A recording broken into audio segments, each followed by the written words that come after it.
Bonjour à toutes et à tous, je suis très heureux de me retrouver parmi vous aujourd'hui pour évoquer ce sujet, Rousseau, le paria des Lumières.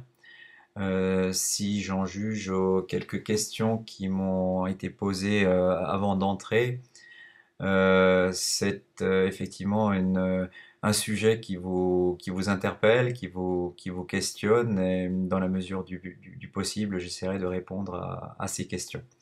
Quelques mots de présentation. Je suis l'auteur de deux romans parus respectivement en 2011 et 2012 aux éditions Télémac. Le premier d'entre eux se nomme Rousseau, la comédie des masques. Il raconte le psychodrame qui survient à l'Ermitage de Montmorency alors que Rousseau vient de s'installer entre 1756 et 1757 chez son ami Louise d'Épinay. Le deuxième roman, paru quant à lui en 2012, s'intitule Rousseau, le voile déchiré. Il raconte de quelle manière le jeune Bernardin de Saint-Pierre, de retour à Paris, va avoir l'immense privilège de rencontrer Rousseau et d'obtenir de sa part des confidences plus que surprenantes. Nous pouvons maintenant entrer dans le vif du sujet avec cette première image qui vous présente le cadre dans lequel s'inscrivent ces deux romans. Nous sommes ici dans, dans ce qu'on pourrait nommer l'épicentre des Lumières européennes, à savoir le quartier des Tuileries, du Palais Royal, le faubourg Saint-Honoré rive droite, le faubourg Saint-Germain rive gauche. C'est l'endroit où tout jeune intellectuel doit nécessairement venir pour réussir.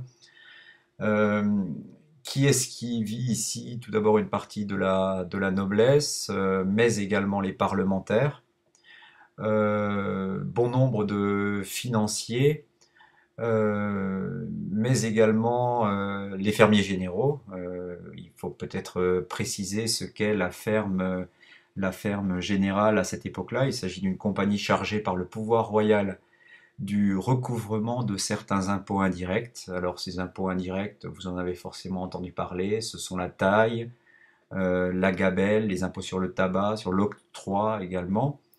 Ces fermiers généraux étaient immensément riches. Au nombre de 40, Voltaire les surnommait les 40 rois plébéiens, c'est dire. Euh, c'est ici également dans ces deux ou trois quartiers que se tiennent les grandes sociétés d'esprit de l'époque. On les appelle également les salons, hein. Vous connaissez sans doute les salonnières les plus célèbres, Madame Dudéfend qui tenait son salon dans le couvent Saint-Dominique, rive gauche, euh, Madame Geoffrin, Madame Geoffrin dont le père était administrateur de la manufacture des glaces de Saint-Gobain, Madame d'Épinay, rue Saint-Honoré également, Madame Dupin, qui tenait quant à elle un salon qui était davantage destiné aux aristocrates. C'est ici que va arriver Rousseau en 1742, il a une trentaine d'années, et il a l'ambition de réussir et d'atteindre la gloire. Alors on va immédiatement découvrir par quels moyens il ambitionne cette gloire et cette réussite. Le voilà, ce moyen, c'est un projet un nouveau système de notation musicale. Alors même si je ne suis pas musicien, il s'agit, pour caricaturer, de remplacer des notes par des chiffres afin de permettre d'accéder plus facilement aux partitions. Ce projet, il a travaillé dessus pendant quelques temps, il en est extrêmement fier et il va aller le présenter à l'Académie des sciences devant un jury composé de trois membres. Alors, de manière surprenante, il y a là un astronome, il y a là un chimiste et il y a là enfin un mathématicien qui vont jeter un œil distrait à ce que à ce à cet ouvrage, ils vont écouter gentiment Rousseau, mais ça ne les intéresse guère, et assez rapidement, donc, ce projet de système de notation musicale va aller grossir la pile des rapports régulièrement soumis au jury de l'Académie des sciences. C'est un échec pour Rousseau. Fort heureusement, il va trouver une porte de sortie en devenant pendant une grosse année secrétaire d'ambassade à Venise, et il ne va revenir à Paris que fin 1744, et c'est là qu'il commence véritablement à fréquenter les milieux mondains et les salons dont je parlais tout à l'heure. Pour cela, il va se soumettre à deux impératifs indispensables. Tout d'abord, l'impératif vestimentaire. Vous en avez un aspect, une image sous vos yeux, avec l'habit complet, la veste, la chemise à jabot, la perruque, le visage passé au blanc, avec parfois même un petit peu de rouge. Euh, Plus bas, les hauts de chausse, les bas de soie, bien évidemment, qui devaient être blancs pour bien montrer qu'on n'allait pas à pied, mais qu'on allait en carrosse, en chaise de poste.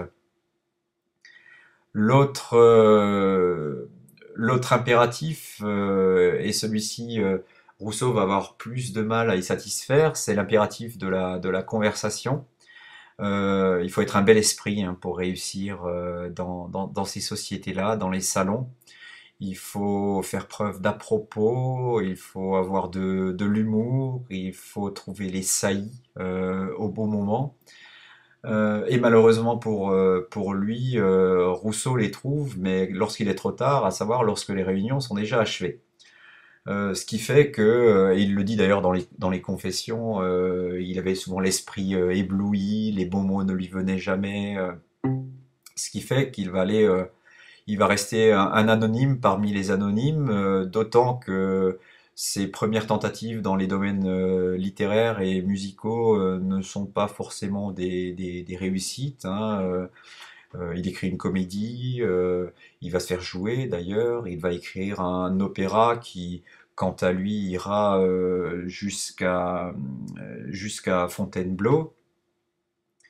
Mais disons que ces premières années, il les vit extrêmement mal et il songe à renoncer. Il va se consoler dans les bras d'une jeune lingère, une servante lingère qui travaille rive gauche dans un hôtel, tout proche du Luxembourg d'ailleurs.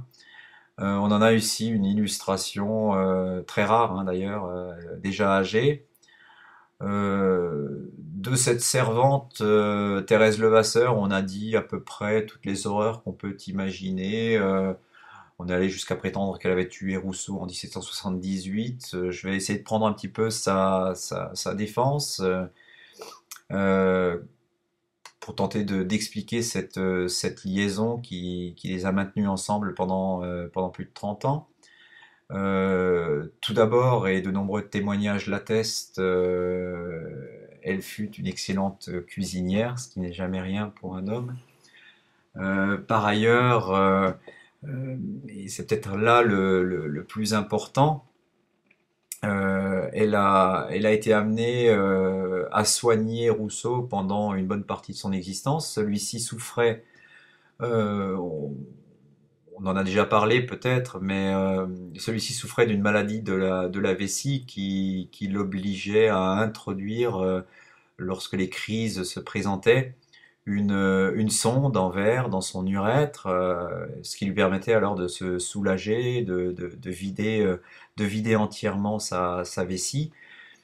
Comme il avait une sainte horreur des médecins, parce qu'il les craignait, il avait souvent recours à Thérèse pour l'aider dans cette opération-là.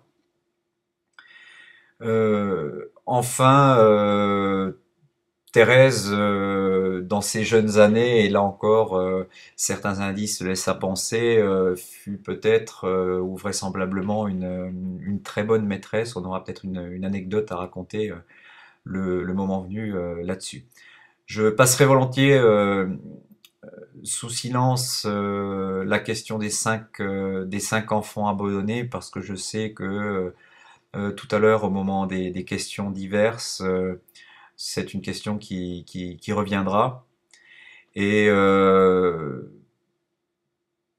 je préfère passer immédiatement à l'emploi, hein, puisque Rousseau va être amené à travailler. Et il va être embauché par une personne dont je parlais il y a quelques minutes, à savoir Louise Dupin, qui apparaît là à l'image. Qui est Louise Dupin? C'est une fille adultérine de Samuel Bernard, l'ancien banquier de Louis XIV. Elle-même épouse d'un fermier général, personne immensément riche, hein. Il faut savoir ce qu'étaient ces fermiers généraux, ce qui leur manquait, ce qu'ils n'avaient pas. Alors ils détenaient l'argent, mais malheureusement pour eux, il manquait de cette respectabilité, de cette honorabilité dont ils rêvaient. Parce qu'ils étaient souvent issus de la roture, hein, même la roture anoblie, mais ça restait de la roture. Pour remédier à ce manque de respectabilité, ils avaient souvent tendance à mimer le mode de vie des aristocrates. De quelle manière? Tout d'abord en tenant un salon, en s'entourant d'artistes et d'intellectuels. Ils avaient également très souvent des collections de tableaux absolument extraordinaires. Ils tenaient des salons. Euh, ils, euh, ils achetaient des propriétés, des domaines immenses. Les Dupin, par exemple, possédaient le château de Chenonceau, en Touraine. Euh, Madame Dupin va employer Rousseau pour un salaire tout d'abord extrêmement modeste, 900 livres l'an, en qualité de secrétaire, c'est-à-dire qu'il va être chargé de l'aider à se documenter. Et, elle est en train d'écrire un ouvrage sur les femmes qui ne paraîtra jamais. Il va corriger également ses tournures de phrases. Plus tard, son salaire s'élèvera un petit peu à 1200 livres l'an, ce qui reste à peu près l'équivalent de ce que touchait un bon ouvrier de l'époque, hein. Si on veut le comparer avec ce que touchait par exemple son meilleur ami qui va apparaître maintenant, à savoir Diderot. Euh, Diderot, lui, venait d'être embauché après 1748 en tant que co-directeur de l'encyclopédie qui était en train de se monter alors. Premier salaire, 144 livres par mois, ce qui fait environ 1700 livres par an. Salaire modeste, hein. D'ailleurs, tous ces jeunes intellectuels euh, couraient après l'argent, hein. Ils vivaient mal. Euh, Diderot, en compagnie d'Alembert, va se voir confier la direction de l'encyclopédie, hein, par les libraires associés, qui comptaient là adapter un projet qui existait d'ailleurs déjà, qui avait déjà été concrétisé en Angleterre, et projet qui consistait à faire la somme de toutes les connaissances du moment pour les regrouper donc dans un ouvrage qui paraîtra pendant une vingtaine d'années. Donc c'est un travail titanesque qui avait tout d'abord été confié à un jeune abbé. Euh, ça, ça, Ça a été un raté monumental parce qu'il dilapidait l'argent. Et donc c'est Diderot en personne qui va lui succéder. La pensée de Diderot est déjà en place, hein, son matérialisme athée. Euh, les premiers ouvrages dans les années 1745-1750, il les a déjà écrits.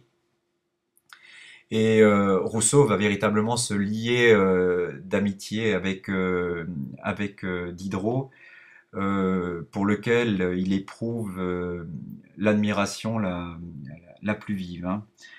Euh, le deuxième ami, et on va peut-être changer d'image, euh, c'est un Bavarois qui se nomme Melchior Grimm, qui arrive lui aussi à la fin des années 1740 à Paris, exactement pour les mêmes raisons d'ailleurs que Rousseau. C'est un passionné de musique, il deviendra diplomate. plus tard. Il deviendra écrivain également. Il travaillera pour le compte de l'Encyclopédie. Euh, c'est lui qui, dans les années 1760, sera le premier à accueillir euh, Mozart à Paris. Euh, que peut-on dire d'autre de lui, sinon qu'il fut un sale bonhomme. euh, il a tenu un périodique qui se nommait la Correspondance littéraire et qui va avoir une importance dans toute l'Europe. Alors, qu'est-ce que c'était que cette correspondance littéraire? C'était un journal que Grimm rédigeait d'ailleurs lui-même, une espèce de chronique de la vie culturelle à Paris, et un journal qu'il destinait aux têtes couronnées d'Europe.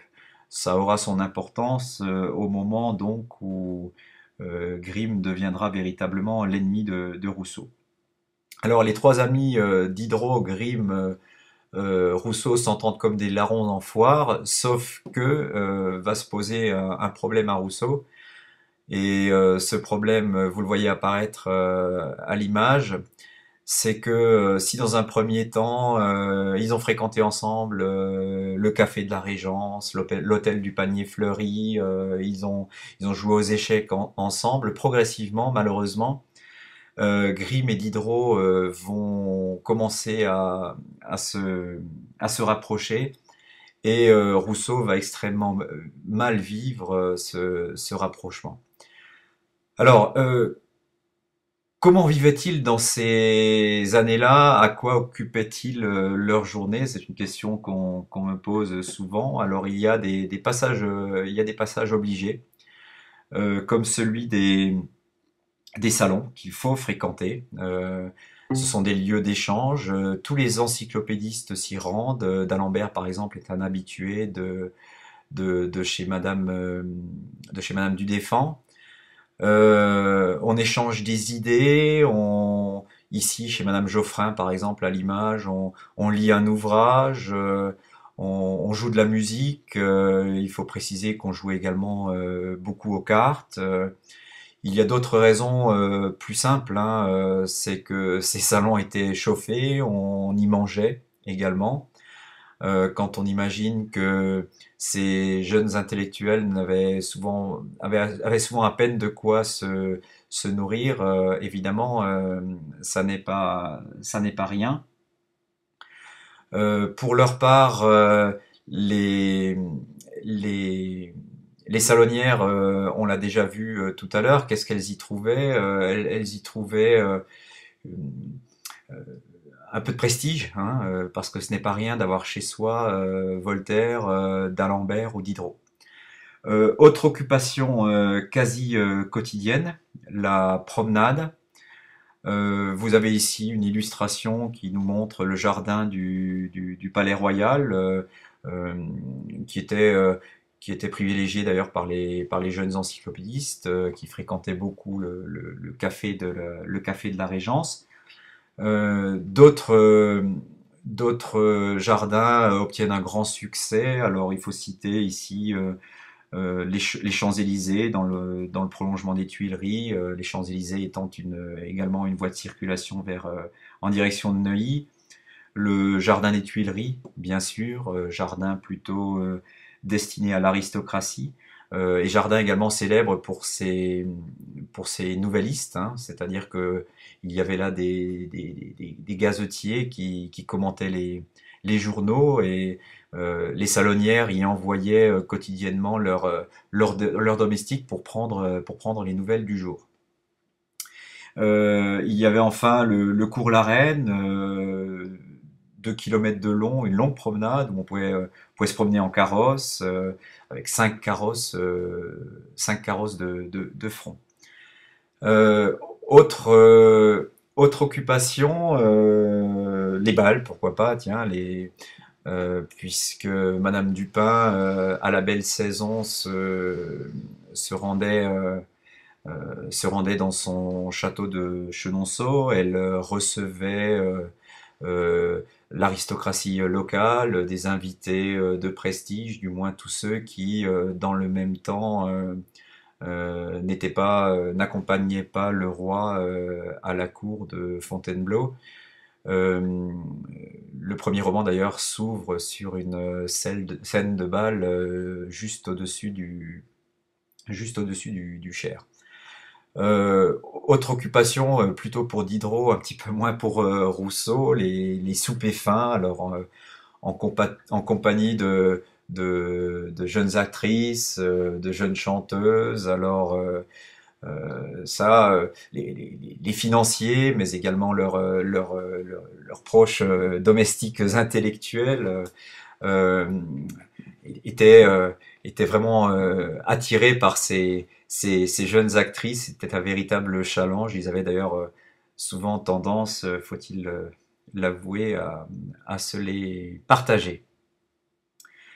Euh, on arrive maintenant à un épisode clé, puisque le voilà, hein, c'est 1749, c'est la prison de Vincennes. Rousseau, Rousseau va rendre visite à Diderot qui a été emprisonné. Alors pour quelle raison a-t-il été emprisonné? Tout simplement sur dénonciation pour quelques mots malheureux prononcés dans un livre qui est la lettre sur les aveugles, dans lequel il fait profession de matérialisme, il met en évidence également son athéisme, et il a le malheur de déclarer par exemple, il est très important de ne pas prendre de la ciguë pour du persil, mais nullement de croire ou de ne pas croire en Dieu. Et il va être enfermé en 1749 dans le donjon de Vincennes, et c'est là que, en octobre, Rousseau lui rend visite.